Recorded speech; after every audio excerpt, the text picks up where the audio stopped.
오늘은 참된 용서라는 제목으로 말씀드리도록 하겠습니다. 우리 한 주간 다시 볼 수 있어서 감사합니다. 건강한 모습으로 다시 와주셔서 너무 감사해요. 이렇게 무더위 속에서도 여러분 다시 본다는 것, 이게 참 은혜인 것 같습니다. 제가 지난주에 잠깐 냉방병 같은 것을 좀 알았던 모양이에요. 아이들이 있어서 항상 에어컨 켜놓고 있었는데 저는 좀 안 좋았던 모양이에요. 배가 계속 배앓이를 했어요. 한 일주일 동안 배앓이를 하고 나니까 제가 뚱뚱해지려고 하면 좀 아프거든요. 조금 살찔만 하면 아파요. 그러더니 살이 좀 빠졌어요. 뱃살이 또 쏙 들어갔습니다. 그 참 은혜입니다. 좀 뚱뚱해질만 하면 뱃살이 빠지게끔 아프게 해주셔서 예, 가끔 이렇게 살이 좀 빠집니다. 자, 올해가요. 이제 다른 큰 교회들은 이제 주일 되면 광복절 예배 이렇게 얘기를 합니다. 사실 오늘도 저희가 만약에 이름을 붙여야 된다면 광복 기념 예배 뭐 이렇게 붙여야 될 것 같아요. 8월 달이면 광복 주년이 돼요. 80주년이래요, 올해가. 예. 근데 사실 이 80년이 됐는데 일본은 여전히 우리한테 용서를 구하지 않죠? 네, 한 30년 이상 우리를 압제해 놓고도 그들은 여전히 용서를 구하지 않습니다. 근데 우리가 먼저 용서해야 될까요? 예. 근데 사실은 용서는요, 잘못한 사람이 먼저 손을 내밀어야 되는 거예요. 용서는 잘못하지 않은 사람이 손 내미는 법은 없어요. 그래서 여러분, 한편으로는 우린 좀 용서를 어떻게 해야 될지 좀 이해했으면 좋겠습니다.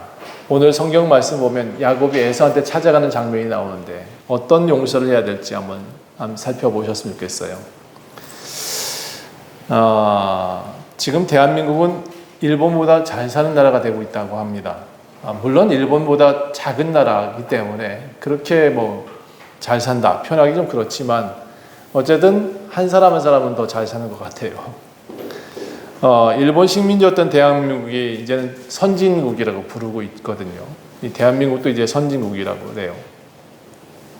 왜 이렇게까지 변했을까? 옛날보다 우리가 왜 이렇게 대한민국이 이렇게 위상이 높아졌을까? 예, 저는 그 이유를 단 한 가지로 생각합니다. 우리는 기도할 줄 알고 그들은 아직 기도할지 모른다. 이 차이입니다. 우리는 예수를 알고 그들은 아직 예수를 모른다. 이 차이입니다. 똑같이 잘 사는데 삶의 질이 훨씬 우리나라가 나아지고 있습니다. 왜 그럴까? 돈 때문에 우리가 위상이 높아진 게 아니고요. 우리들의 마음씨가 그렇게 높아졌으면 하는 바람으로 제가 말씀드려요. 예수님을 부르는 소리가 끊이지 않기 때문에 우리나라의 위상이 지금 이만큼 급속도로 성장했다고 생각합니다. 어느 마을에나 가면 교회가 다 있잖아요. 그렇죠? 어느 마을에나 가면 찬송 소리가 들려요. 매주일마다 강단에서는 정말 헐몬의 이슬처럼 이 말씀이 흘러나옵니다. 찬송은 에덴의 강처럼 흘러나오죠.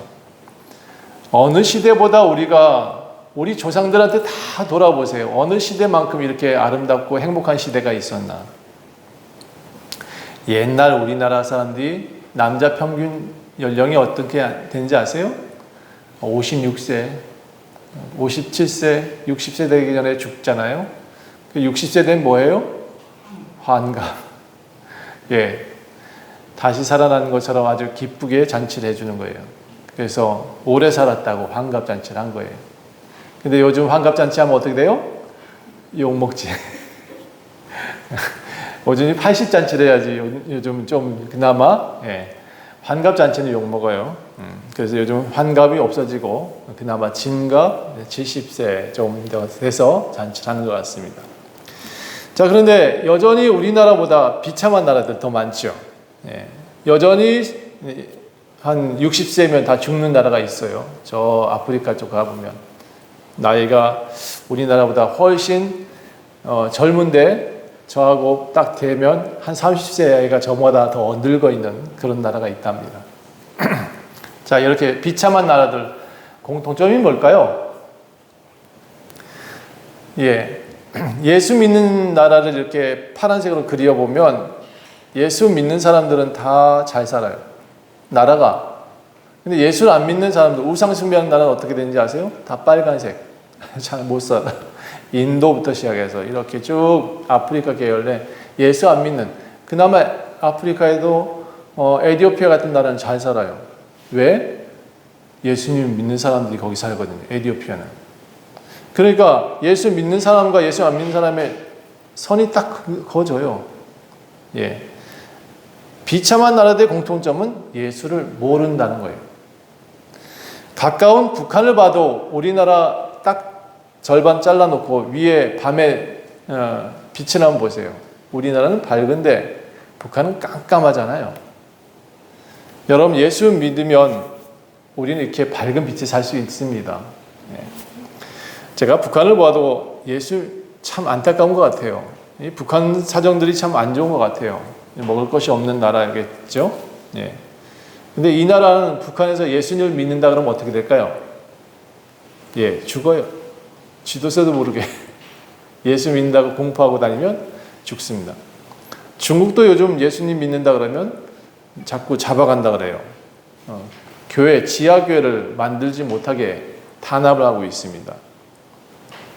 이렇게 독재하는 사람들이 기독교를 박해하는 이유가 뭘까요? 그 이유는 분명해요. 자기들의 독재 체제를 무너뜨리는 것이 기독교거든요. 우리나라에 기독교가 들어와서 좋아진 게 뭔지 아세요? 여자의 위상이 높아졌다는 거예요. 옛날엔 여성분들이 집에서 아무 소리도 못했다 그러잖아요. 그렇죠? 그 교회도 사실 이렇게 반 갈라가지고 남자, 여자 이렇게 앉았어요. 우리나라가 옛날에 초창기 교회는. 자, 그런데 이 기독교가 들어와서 서로 좋아졌대요. 남자도 위상이 높아지고 여성도 위상이 높아졌다 그래요. 자, 우리가 예수님을 알기 때문에 우린 더욱더 잘 살 수 있는 나라가 될 것 같아요. 근데 이 예수를 잘 전파했으면 좋겠어요. 이 예수를 잘 전파하지 못하고 있는 것 같아요. 우리는 교회 안에 있는 사람들만 예수를 믿고 있는 것 아닌가? 저는 그런 생각을 많이 해봐요. 우리도 예수 믿는 사람이요 라고 세상에 보여줄 수 있는 그런 좀 인격적인 예수 믿는 사람들이 많았으면 좋겠어요. 우리는 예수님의 말씀을 묵상합니다. 기도해야 됩니다. 찬송합니다. 이 단순한 이 세 가지 원리가 우리 대한민국과 여러분 가정을 잘 살게 해준다는 것을 꼭 기억하셔야 됩니다. 오늘 말씀에 야곱이 에서의 집에 가면서 에서한테 용서를 비는 장면이 나옵니다. 자, 에서의 용서 방법은 어떤 모습이었을지 한번 살펴봅시다. 라반의 집에서 4명의 아내를 얻었습니다. 2명의 아내와 2명의 여종이 다 아내가 되어버렸습니다. 그리고 아이를 11명을 낳았습니다. 이제 20년이 지나서 집으로 돌아갑니다. 외삼촌 라반의 집에서 14년 동안 무임금 착취를 당했죠. 딸 둘 데려다 줬다는 이유로 라반의 집안에서 아주 열심히 일을 했습니다. 덕분에 라반은 부자가 됐어요. 그러니까 이 야곱을 놓칠 수가 없었어요. 어떻게든 붙잡았을 것 같아요. 그런데 머리가 컸죠, 이제. 집안도 컸죠. 20년 지나가니까 야곱의 품삯도 이제 14년 지난 다음에 갑자기 잘못된 계약이지만 계약을 해놓으니까 양들이 막 생기고 얼룩무늬 양이 생기고 얼룩무늬 염소가 생기고 있을 수 없는 돌연변이들이 너무 많이 생긴 거예요. 그런데 다 튼튼한 양과 염소가 태어났더라. 그래서 다 야곱의 소유가 되게 만드셨어요. 자, 지난주 제가 그렇게 말씀드렸습니다. 이게 있을 수 없는 일이거든요. 그런데 누가 개입했다고요? 하나님이 개입하셨다. 그래서 불공정 거래였지만 하나님은 그 야곱에게 더 부자가 될 수 있는 방법을 가르쳐 주셨다.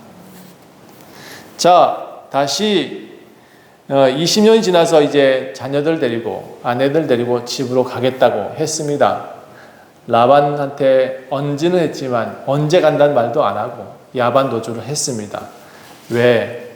만약에 알게 되면 라반은 못 가게 군사들 데려놓고 다 칼로 지키고 있을지도 모릅니다. 그래서 밤중에 도망치죠. 그런데 말이죠. 이 라헬이, 사랑한 아내 라헬이 아버지 집에 몰래 들어가잖아요. 그리고 뭘 갖고 나와요? 드라빔. 예. 이 드라빔은 뭐라 그랬어요? 풍요의 상징이기도 하고 그 아버지 재산권을 가져올 수 있는 권리 증서예요, 이게. 예. 그렇기도 하고 이 아버지한테 풍요를 줬던 풍요의 신이기도 해요. 아마 요만한 작은 사이즈였을 것 같아요. 손에 딱 쥘 수 있는. 그런데 이 드라빔을 훔쳐서 나왔어요. 그런데 말이죠. 이 라헬이 이 드라빔이 풍요 다산의 신인데 애 하나 더 낳겠다고 하는 욕심 때문에 갖고 나왔는지 모르겠지만 우상을 숭배하면 어떻게 돼요? 따라합시다. 죽습니다. 우상 숭배하면 죽어요. 예, 뭐부터 죽느냐? 예, 우리의 집에 하나씩 안 좋은 게 생기죠. 우상의 고리를 끊어내기는 너무 힘들어요. 여러분, 그러니까 아예 접하지 마세요. 누구한테 가서 묻지 마세요. 혹시 묻고 싶으면 교회 나와서 하나님께 기도하면 하나님 다 가르쳐 주세요. 자, 어쨌든 이렇게 우상 숭배하는 라헬, 그런데 야곱은 라헬을 너무 사랑한단 말이에요.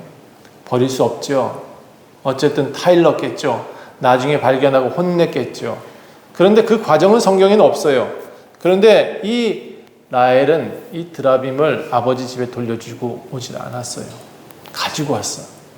그러니까 뭐가 됐냐? 결국 독이 되었다라는 거예요. 우상은 따라합시다. 독입니다. 우상은 독이 돼요. 33장을 보면 야곱이 고향 땅으로 돌아가는 모습이 보여요.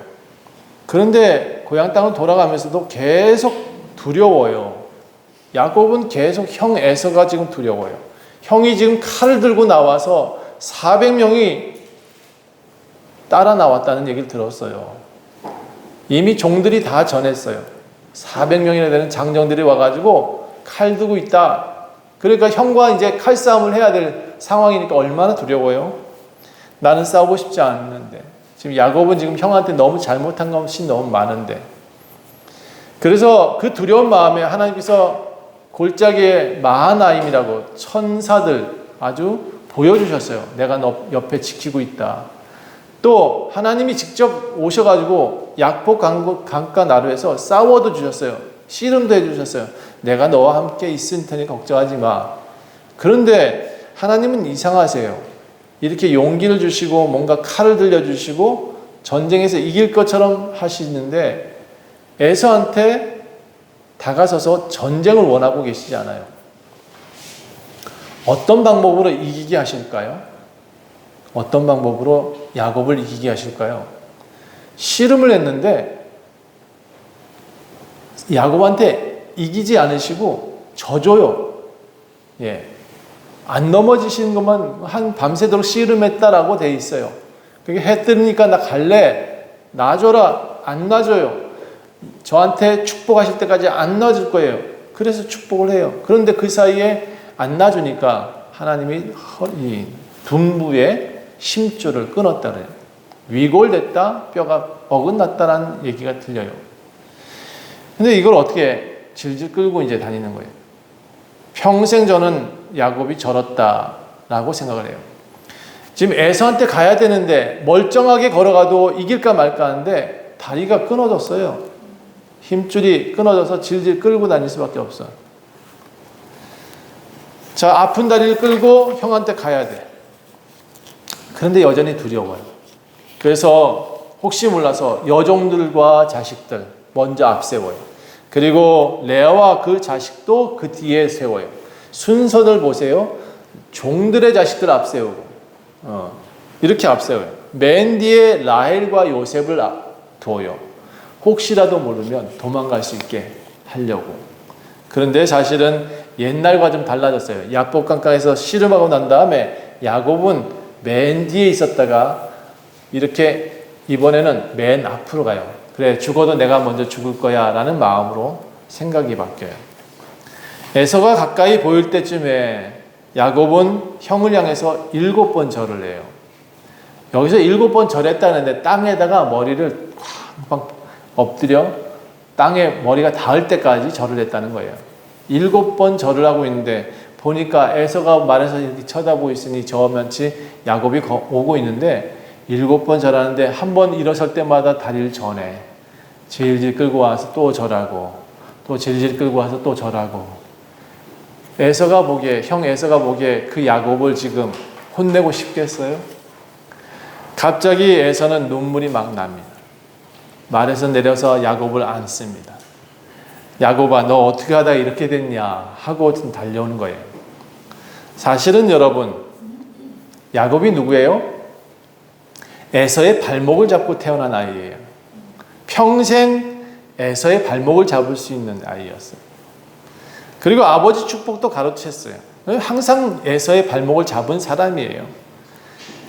근데 야곱은 지금 에서한테 용서를 구하고 있습니다. 그저 에서가 보기엔 너무나 불쌍한 존재예요. 달려와서 목을, 여기 성경에 이렇게 돼 있어요. 달려와서 울며 안았다.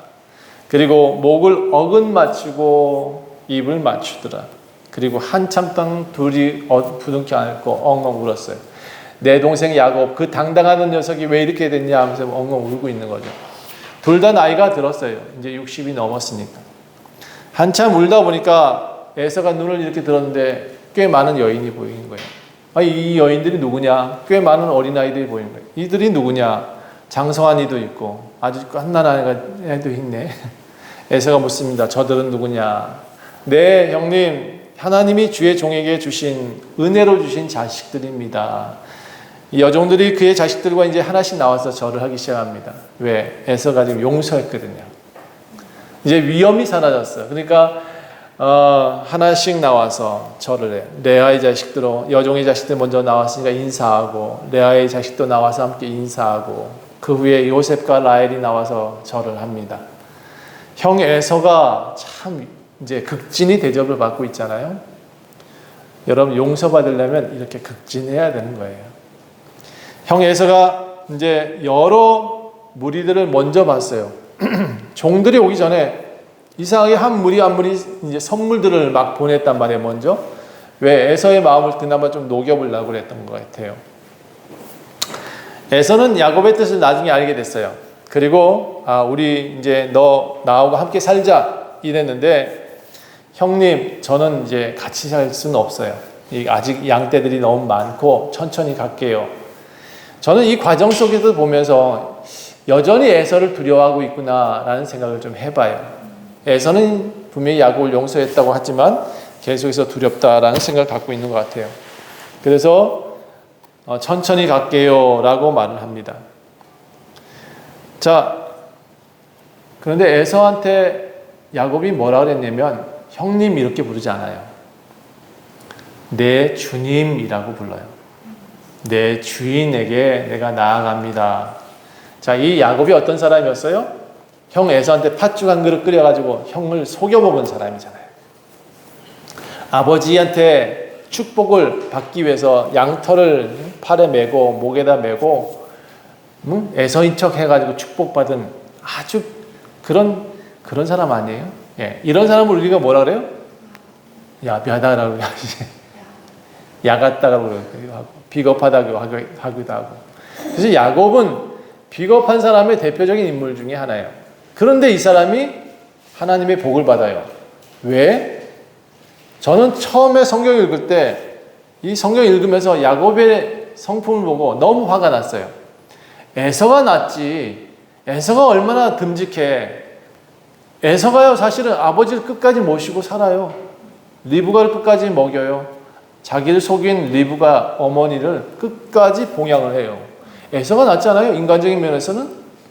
그런데 왜 우리는 야곱을 성경에서 기록하고 있을까요?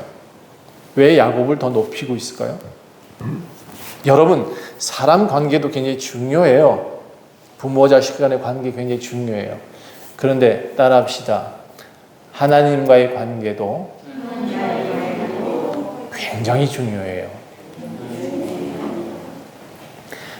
야곱은 하나님의 관계를 제대로 정립을 해요. 리브가와 이삭도 하나님의 관계를 제대로 정립해요. 그 증거가 뭐죠? 에서는 가나안 땅에 있는 돌아다니다가 아무나 데리고 왔어요. 아무나 데리고 오니까 그 딸들이, 그 며느리들이 리브가와 이삭의 마음에 들지 않았어요. 왜? 하나님을 모르는 사람은 계속 부딪히거든요.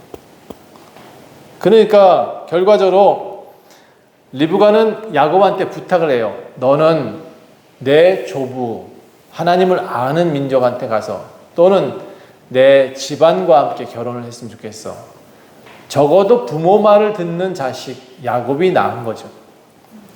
착하다라는 표현은 매일 엄마한테 뭐 10만 원씩 20만 원씩 돈 많이 주는 그런 아들을 착하다 하는 게 아니고요. 부모를 잘 그 뜻을 받들어주는 부모가 효자인 거예요. 제가 보니까 그 효자는 부모한테 맨날 맛있는 거 사주는 게 효자가 아니고 부모 뜻을 들어주는 것이 효자라고 생각해요. 내 주님이라고 지금 야곱은 표현해요. 이제 세월이 많이 지나고 다리 힘줄 끊어지고 다 몸이 축 처져서 이제 나이가 들어서 하나님께 나올 때쯤 그 에서를 마치 하나님인 양 그렇게 바라보면서 사람인 앞에 용서를 구합니다. 여러분, 용서는 사람과 사람의 관계에서는 잘 안 돼요. 용서는 어떻게 됐냐? 상대방을 예수님이다 라고 생각해줘야 용서가 돼요. 그리고 그가 나의 하나님이시다 라고 생각할 때 진짜 용서는 누가 구하는 거냐면 잘못한 사람이 먼저 구하는 거예요. 그런데 어떤 마음으로 하나님을 대하듯이 나오는 이렇게 변화된 마음이 있을 때 용서가 돼요. 누가 용서할 거예요? 에서가 용서할 수 있게끔 만드는 거죠. 참된 용서를 이끌어내는 이가 누구예요? 내 주님이라고 말하는 겸손과 극존칭을 하는 야곱의 마음이 있을 때 에서는 용서할 수 있는 거예요. 그러니까 제가 보니까 일본이 우리나라한테 용서받을 수 있는 방법은 뭐냐? 우리한테 내 주님하고 다가와야 돼. 그래야 우리가 용서할 수 있어요. 자, 야곱은 숫곳이라는 곳에 짐을 풀어요. 이제 숫곳이 뭐냐면 야영지예요. 야영지. 짐승들을 위해서 이제 우리도 만들고요. 이제 정착하기 위해서 세금, 성읍에 밭을 사고 제단을 쌓아요. 자, 야곱이 가는 곳마다 제단을 쌓아요. 그리고 감사한 마음으로 그 곳 이름을 뭐라고 부르냐면 엘엘로헤 이스라엘. 예, 성경에 보면 엘엘로헤 이스라엘이라고 되어 있어요. 예, 33장 20절. 이게 무슨 뜻이냐 그러면 하나님, 이스라엘의 하나님이란 뜻이에요. 엘은 하나님이란 뜻이에요. 로헤, 엘로헤라는 것은 하나님, 뭐뭐의 하나님 이런 뜻이에요. 그러니까 이스라엘의 하나님 이렇게 부르고 있어요. 여기까지 인도하신 하나님을 찬양합니다 이런 뜻입니다. 여러분 교회 나와서 여러분 제단을 쌓는다. 여러분 제단이 아니죠. 예배를 드리잖아요. 이 예배 하나하나가 쌓인다 생각하면 참 좋겠어요. 예, 물론 돌 쌓듯이 그렇게 쌓는 건 아니지만 여러분 예배 하나씩 쌓는다라는 생각하면 좀 이해가 되실 것 같아요.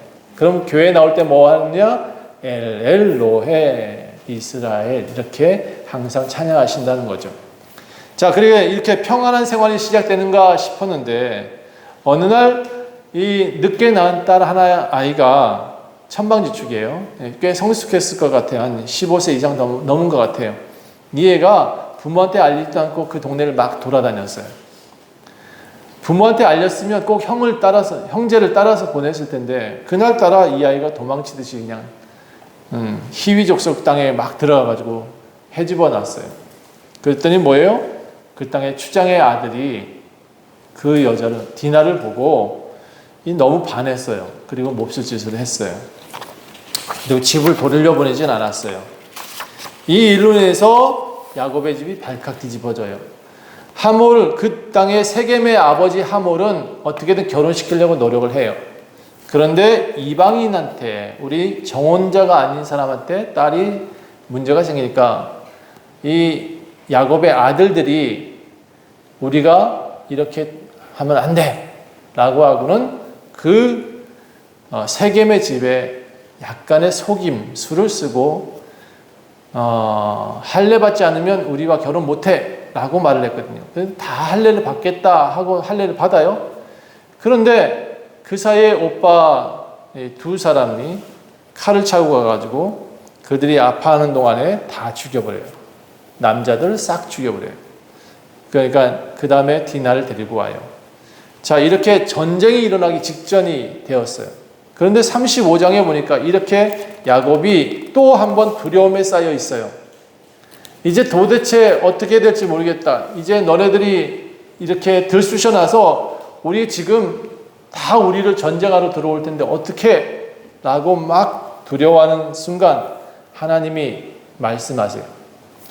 여러분, 야곱한테 꼭 위기가 될 때쯤 하나님이 다가와서 너 이리 와봐. 이렇게 얘기를 하세요. 나와서 상담 좀 하자. 나한테 와봐.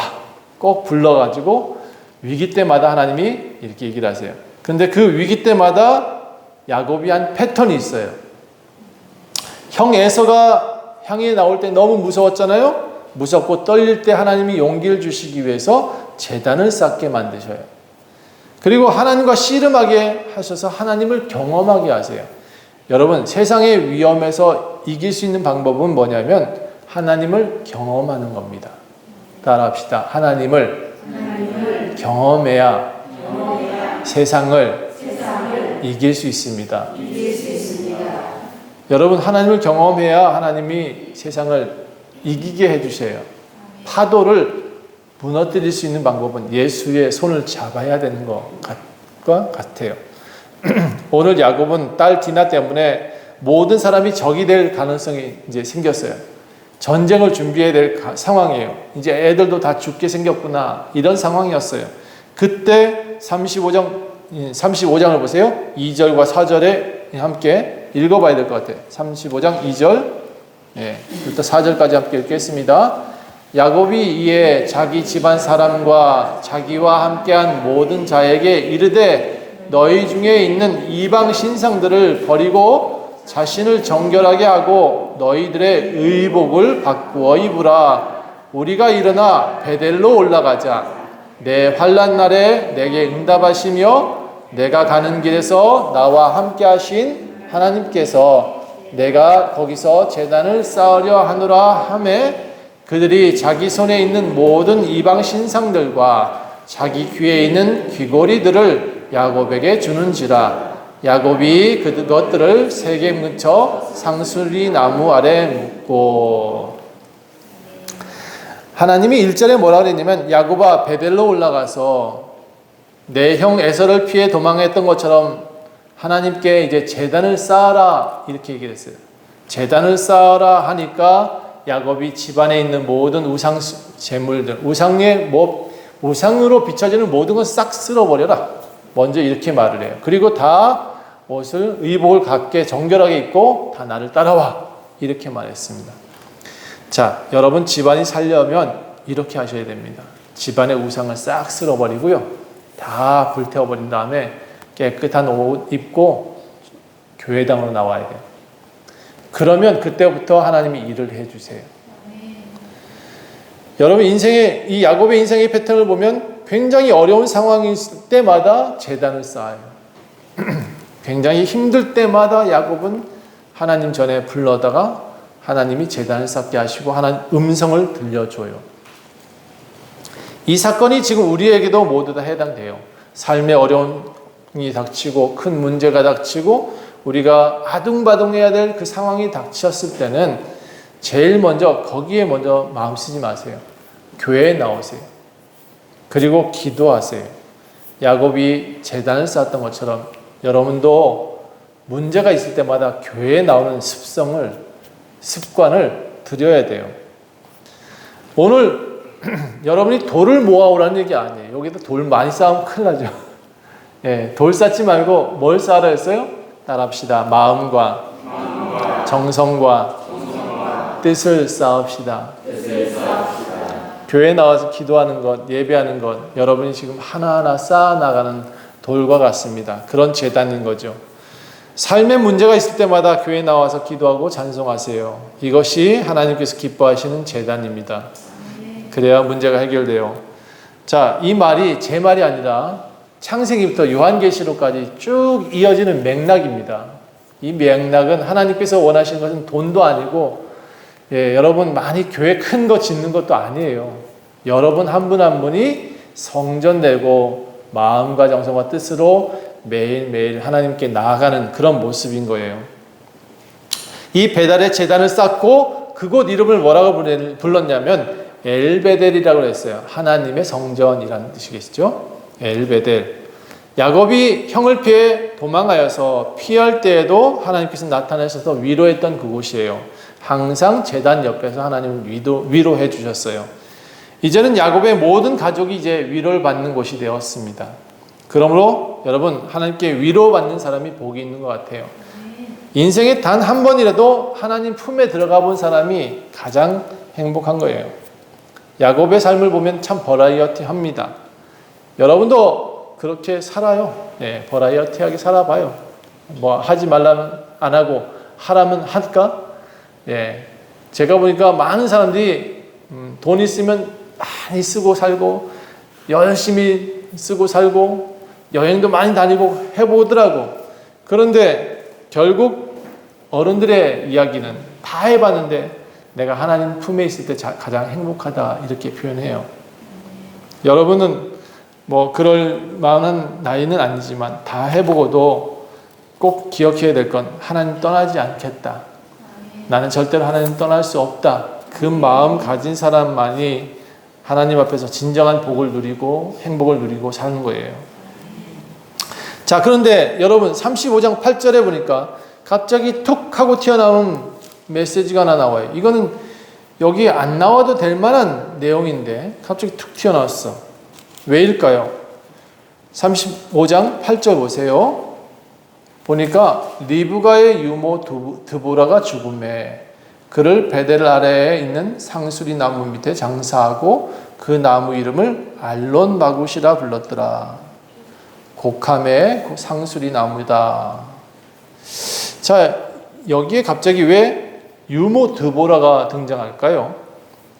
성경에는 야곱이 유모에게 자랐다라는 내용이 나오지 않아요. 그런데 딱 한 구절에 여기 야곱의 유모가 등장을 해요. 이 사람 이름이 드보라라고 하네요. 그런데 성경에는 이 드보라의 죽음에 관한 내용은 나오는데 어머니 리브가에 대한 죽음이 기록되지가 않았어요. 이 엄마 어디 갔을까요? 성경에 나오지 않아요.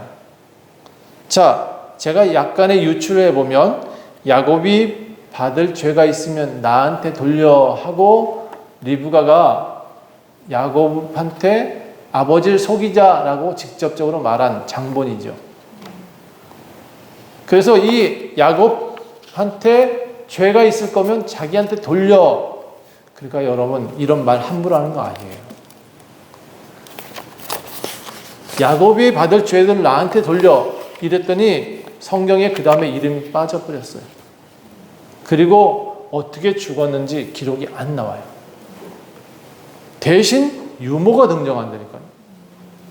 그러니까 여러분 뭐 하나님께 받을 죄를 나한테 다 돌려 이런 말 하는 사람은 가장 위험해요.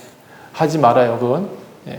자, 10절 이후에 보면 하나님은 이제 야곱의 이름을 이스라엘이라고 다시 불러요. 이미 32장에서 너는 이제부터 이스라엘이라고 부를 거야 라고 하셨는데 이날 다시 너는 이스라엘이라고 불렀어요. 하나님이 그에게 이르시되 나는 전능한 하나님이라. 생육하고 번성하라. 한 백성과 백성들의 총회가 내게서 나오고 왕들이 내 허리에서 나올 것이다. 내가 아브라함과 이삭에게 준 땅을 내게 주고 내가 준 후손에게도 그 땅을 줄 것이다. 하나님은 그와 말씀하신 곳에서 떠나 올라가시더라. 여기 하나님과 만나서 이스라엘이라고 하시고 꼭 만나면 약속을 하세요. 하나님은 여러분한테 만나시면 꼭 약속을 하세요. 저한테도 내게 복주고 복주며 너를 번성케 하고 번성케 하겠다. 히브리서 6장에 있는 말씀 주셨거든요.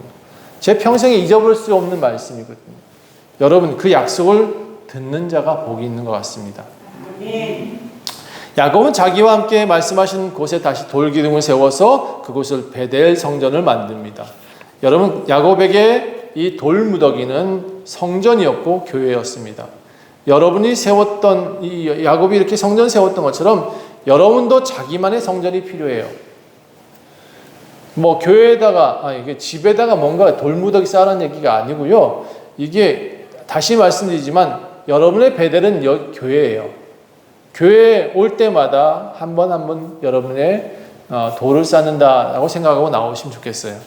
그리고 그 야곱은 그 돌무더기 앞에서 하나님 음성을 듣지만 여러분은 이곳에서 하나님의 음성을 듣게 되어 있습니다.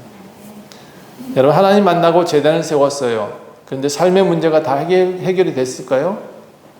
우리 교회에 나오는데 왜 해결이 안 되는 문제가 이렇게 많을까요? 야곱도 그랬어요.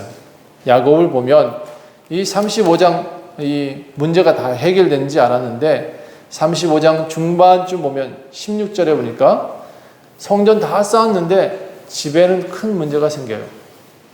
라헬이 갑자기 애를 낳다가 숨이 껄떡껄떡 하는 거예요. 어제까지 잘 살고 있었던 라헬이 숨을 못 쉬어요. 그리고 아이를 낳다가 이제 숨이 끊어졌어요. 산파는 남자아이가 나온다라고 말하면서 라헬을 위로했어요. 근데 이 아이를 낳고 라헬의 팔에 올렸던 모양이에요. 아이를 본 엄마의 말은 이랬어요. 베노니라고 했어요. 내 슬픔의 아들이구나 하고 숨이 끊어지는데 야곱은 그 모습을 보고 오른손에 안겨있는 그 아이 이름을 보고 베냐민이라고 불러요. 그 뜻이 뭐냐면 오른손의 아들이다 라고 말을 하는 거죠.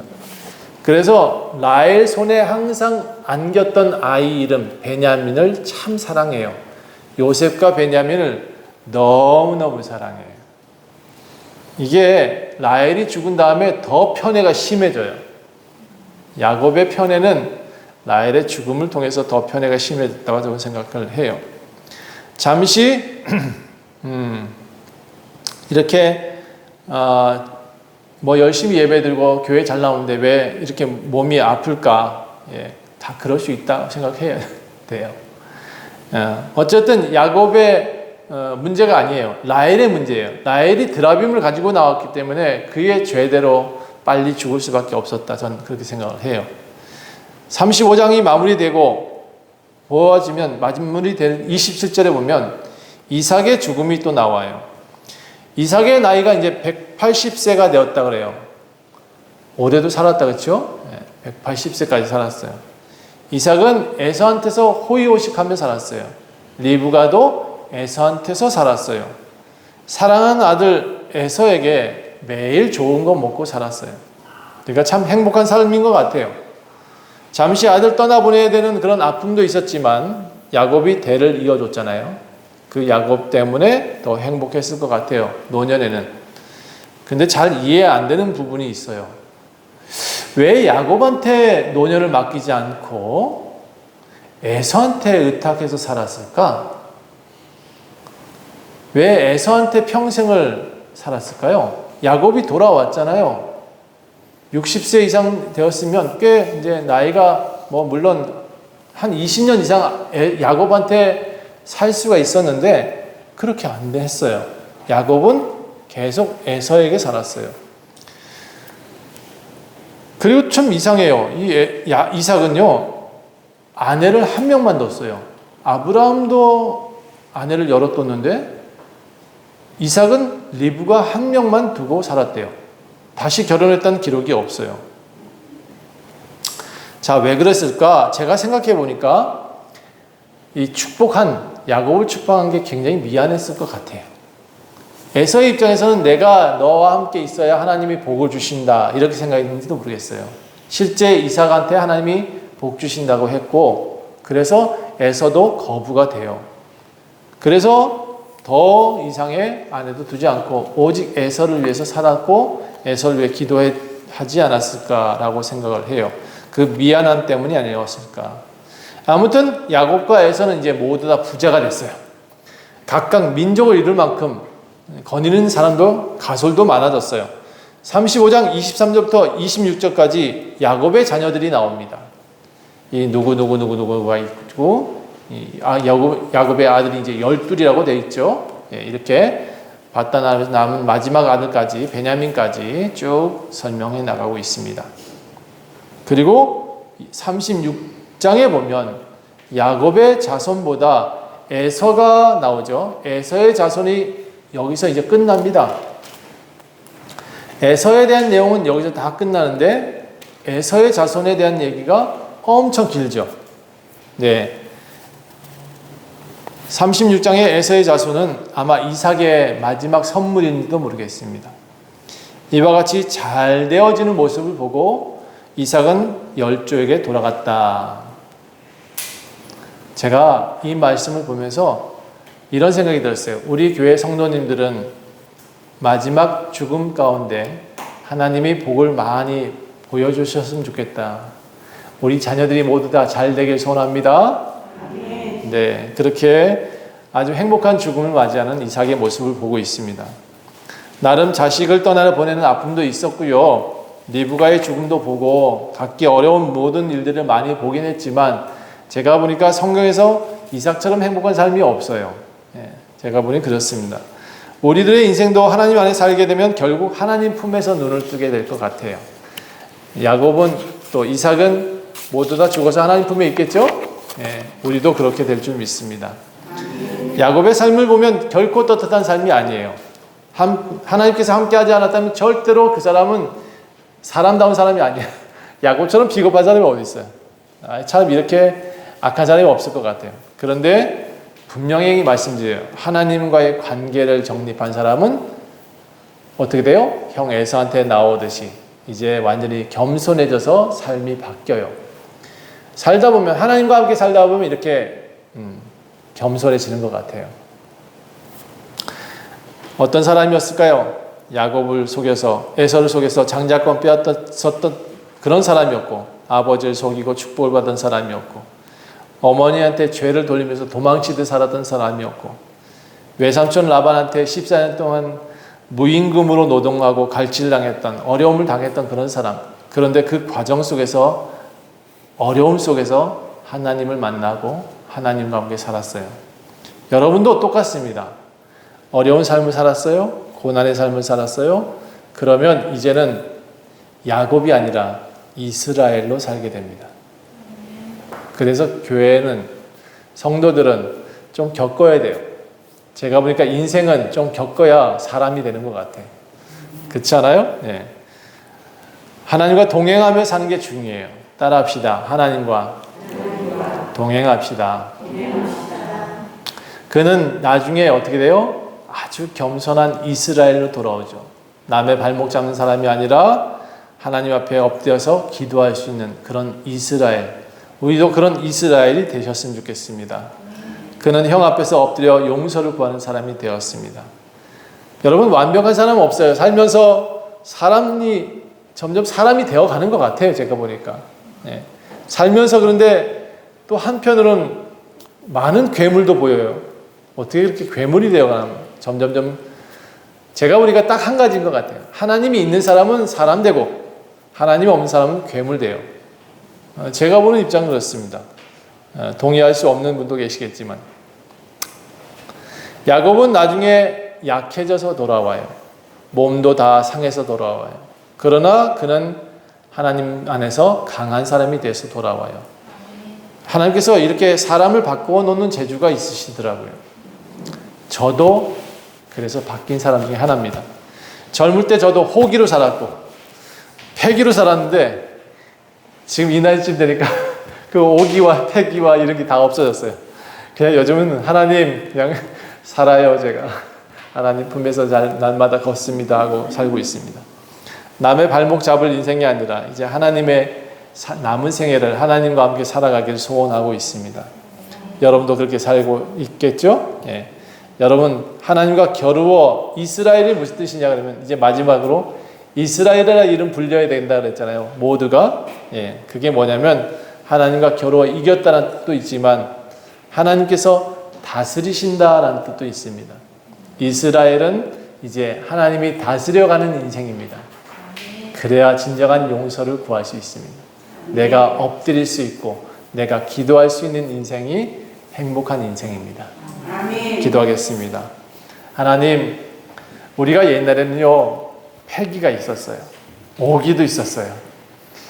우리 안에서는 뭐든지 다 할 수 있을 것 같처럼 남들을 무시하면서 그렇게 살았어요. 그런데 이제는 이스라엘로 살길 원해요. 야곱이 아니라 하나님과 함께 나를 다스려 주시는 그 하나님과 함께 살길 원해요. 때로는 엎드려서 기도할 줄 아는 사람으로 만들어 주세요. 때로는 하나님과 함께 걷게 도와주세요. 욕심도 내려놓고 오직 하나님만 바라볼 수 있는 겸손과 사랑이 가득 찬 사람으로 만들어 주세요.